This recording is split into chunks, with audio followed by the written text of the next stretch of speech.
So in today's video, we're going to discuss tiers 1, 2, and 3 of the pyramid. And if you didn't happen to watch part 1, well, I'll break the 17-minute video down in a nutshell. In part 1, we went over tiers 4 and 5, which based on various different stats, like these ones, and other various reasons I came up with these 18 teams in these spots. And the golden rule is that every team has to win a championship to be considered. And we're going to go through the same process with these teams in tiers 1 through 3, making informed decisions based off stats and various factors we have at our disposal. So to start us off in tier 3, we have the 2014 and 15 Golden State Warriors. This was the Splash Brother Warriors' first ring together as a unit, the year that Andre Iguodala won the Finals MVP. Anyways, this was a very well-rounded team. First off, the team had a very impressive regular season record of 67 and 15. Along with that, the margin of victory and SRS are both some of the highest of all time. But what I think makes this team so special is their innovative and effective offense. The Warriors in 2015 were really the pioneers of relying on three-pointers to win you games and to run your offense. Because clearly this worked, because they placed 19th all-time in offensive rating and 12th in true shooting percentage. And although the Warriors' path to a ring wasn't the hardest, especially playing against the Cavs in the finals with no Kyrie or Kevin Love, they still dominated.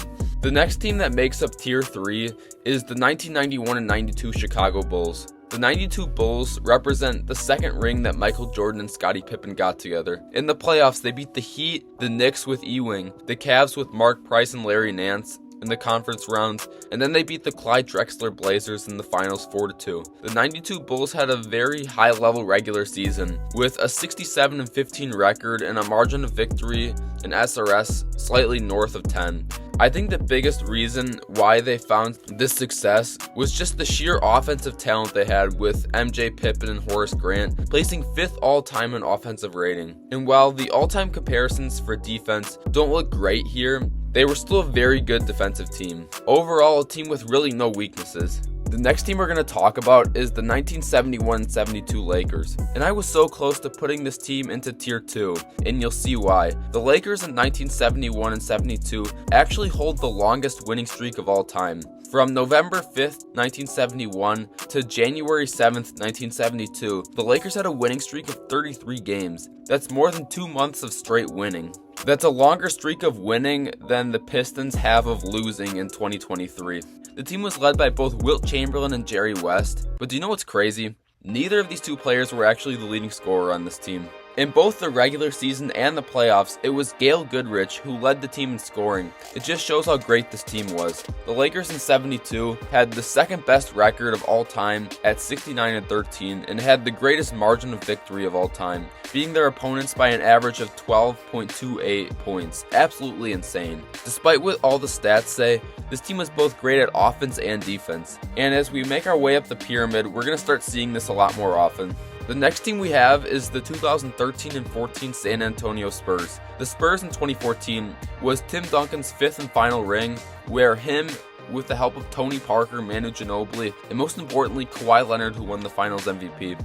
The team was still able to maintain their stellar defense they played throughout the 2000s decade despite aging a ton, largely due to Kawhi's defense. And this team also had a very good offense. But what I think makes this team so good was their playoff run, where they had to play against the Dirk Mavericks, the Lillard and Aldridge Trailblazers, the KD and Westbrook Thunder, and the Big Three in Miami, all teams with 49 wins or more. And they still managed to keep a decent record, and they had a top 10 net rating of all time. Moving on to the 5th team I want to talk about here on tier 3 is the 1982 and 83 76ers. Many people don't know about this team. They had an elite duo of Moses Malone and Julius Erving, who were both superstars at the time. This team had a very stunning 65 and 17 record, where they swept the Knicks with Bernard King in the first round, beat the Bucks with Moncrief 4-1, and beat the Showtime Lakers in the finals 4-0. The 76ers of 1983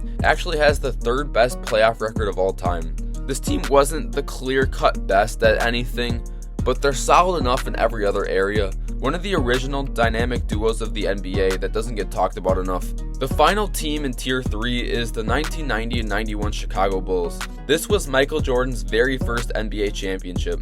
finally getting past the teams in the East like the Celtics and Pistons. This was a very special championship. The 91 Bulls' biggest strength was their electric offense led by Michael Jordan, where they finished 7th all-time in offensive rating.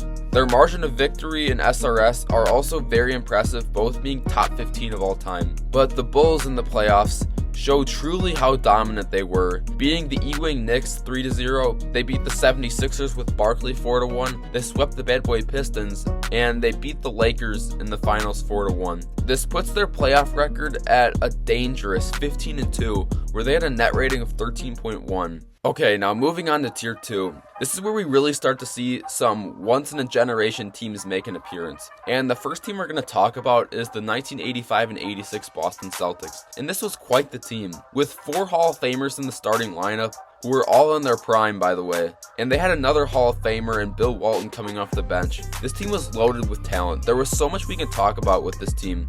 In the regular season, they finished with a record of 67-15, the 5th best record of all time. They had an SRS score of 9.06, which is top 10 ever. Despite what the all-time comparisons say, this team was both elite on offense, mainly with Bird and McHale, and they were elite on defense with Robert Parrish, McHale, and Bird. In the postseason, they finished with a remarkable 15-3 record, only losing 1 game to the Hawks with Dominique Wilkins, and losing 2 games to the Rockets in the finals. Along with that, they had a net rating of 10.4 in the playoffs. Overall, just almost a flawless squad. The next team that cracks Tier 2 is the 1970 and 71 Milwaukee Bucks. Despite this only being their 3rd year of the franchise's history, the 71 Bucks were one of the most dominant teams of all time. This team had a deadly duo of a prime Kareem Abdul-Jabbar paired with a veteran Oscar Robertson. They finished with a staggering 66-16 regular season record. Their SRS score of 11.92 is the best of all time. This team is only one of 2 teams ever to place first in both offensive and defensive rating in the same season. Kareem Abdul-Jabbar was a huge impact on both ends of the floor. And then the Bucks continued their dominance into the postseason, where they had an amazing record of 12-2, beating the San Francisco Warriors 4-1, beating the Lakers with Wilt and Jerry West 4-1, and then they swept the Baltimore Bullets in the finals.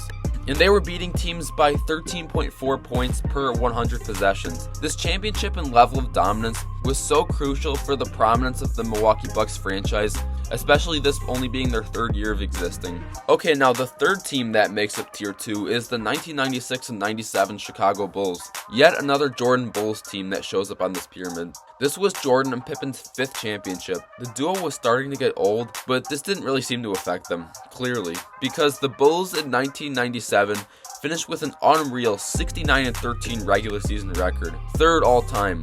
The Bulls had a healthy average margin of victory at 10.8 and an SRS of 10.7, both placing 5th all time. While the team was elite at both ends of the floor, their offense was especially elite, led by Michael Jordan, of course, and Scottie Pippen and Tony Kukoc around him. In the playoffs, they still maintained their firepower, sweeping the Washington Bullets, beating the Steve Smith Atlanta Hawks in 5 games, beating the Tim Hardaway Heat in 5 games, and beating the Malone and Stockton Jazz in 6 games. And there's one more team that makes up Tier 2. It's the 1986 and 87 Los Angeles Lakers. This team was the highest peak of Showtime Laker basketball. While Kareem was really starting to get old, being 39 years old at this point, Magic Johnson was in the middle of his prime, averaging 24 points and 12 assists, and 1.7 steals a game. James Worthy and Byron Scott were also in their primes at this point. The Lakers in 1987 have a legit case at being the best offensive team of all time.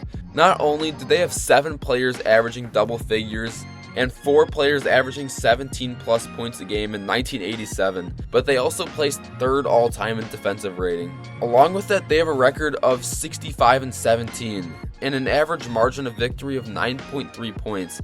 Both very impressive. Even their playoff run was historically elite, beating the Nuggets, Sleepy Floyd Warriors, and Dale Ellis Supersonics in the West, and then beating the Larry Bird Celtics in the finals. But what their unreal offense makes up for is their lack of defense, historically compared, which is really the main reason why they're not in Tier 1. But speaking of Tier 1, that's where we find ourselves right now. The 2 greatest teams of all time, in my opinion.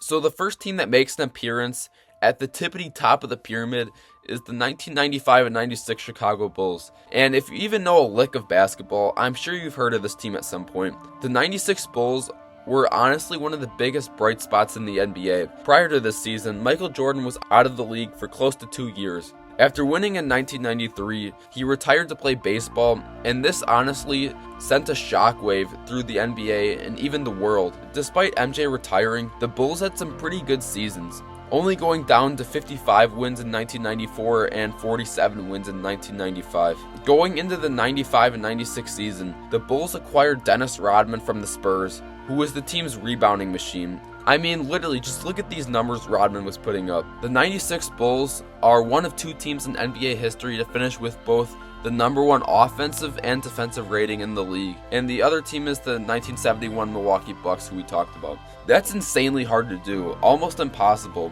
The 96 Bulls have the best record of any championship winning team with 72 wins and 10 losses, and the second best record of all time in general besides the 2016 Warriors. The 96 Bulls have the second highest SRS score of all time at 11.8, only behind the 1971 Bucks, who had a score of 11.92. The Chicago Bulls in 1996 ranked 6th all-time in offensive rating. They had a score of 115.2 and was only behind the 92 Bulls, the 2017 Warriors, the 1987 Lakers, the 2021 Bucks, and the 2023 Nuggets. Not only was their regular season probably the greatest of all time, but their postseason dominance was also quite unmatched. The Bulls during the playoffs had a record of 15-3. They skated through the playoffs, sweeping the Heat, beating the Ewing Knicks in 5, sweeping the Penny and Shaq Magic, and beating the Supersonics in 6 games. The 96 Bulls were just one of the most well-constructed teams.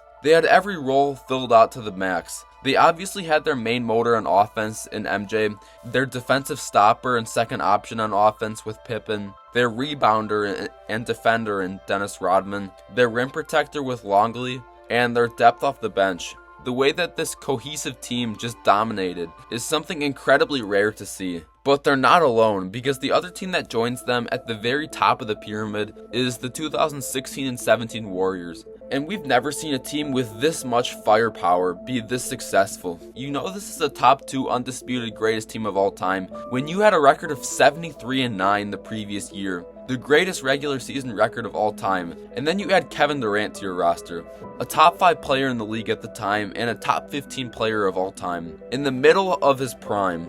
The Warriors placed 1st in the league in offensive rating and 2nd in the league in defensive rating in 2017. Besides having average defense compared to the other 64 champions used in making this pyramid, the 17 Warriors really had no weakness. The Warriors had the 4th highest SRS score of all time and the 4th highest margin of victory, only behind the 71 Bucks, 72 Lakers, and 96 Bulls. They also had the 9th best regular season record of all time. Along with that, they had the 4th best offensive rating of all time in the regular season at 115.6. They also had the 3rd best true shooting, only behind the 2018 Warriors and 2023 Nuggets. And they weren't just a regular season team, they might also arguably be the best team in the playoffs of all time. The 2017 Warriors made the NBA playoffs look like a cakewalk.